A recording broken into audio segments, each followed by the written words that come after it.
မြတ်စွာဘုရားဆက်ဟောတယ်သောတာတုဝေဒနာတုအနိစ္စ ानु ပတ္တိဝိဟရန္တောတဲ့ခံစားချက်တွေပေါ်မှာအမြဲဘူးလို့သူရှုမှတ်နေရင်တဲ့ဝိရက ानु ပတ္တိနော်ကြောက်ကင်းသွားတယ်လို့ရှုမှတ်နေရင်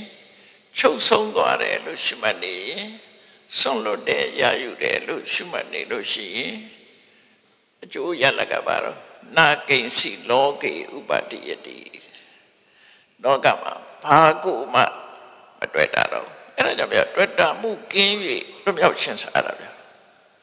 နာကိဉ္စီလောကေဥပတ္တိယတိဘာကိုမှသူမတွေ့တာတော့ကိုလည်းမတွေ့တာဘူးသူများလည်းမတွေ့တာဘူးပစ္စည်းကိုလည်းမတွေ့တာဘူးလောကမှာသူတွေ့တာတရားတစ်ခုမှမရှိတော့ပြောလို့ချင်တာတစ်ခုမှမရှိဘူးနတ်ကိဉ္စီလောကေဥပတ္တိယတိစကားလုံးတစ်လုံးနဲ့ပဲပြောတာနော်မြတ်စွာဘုရား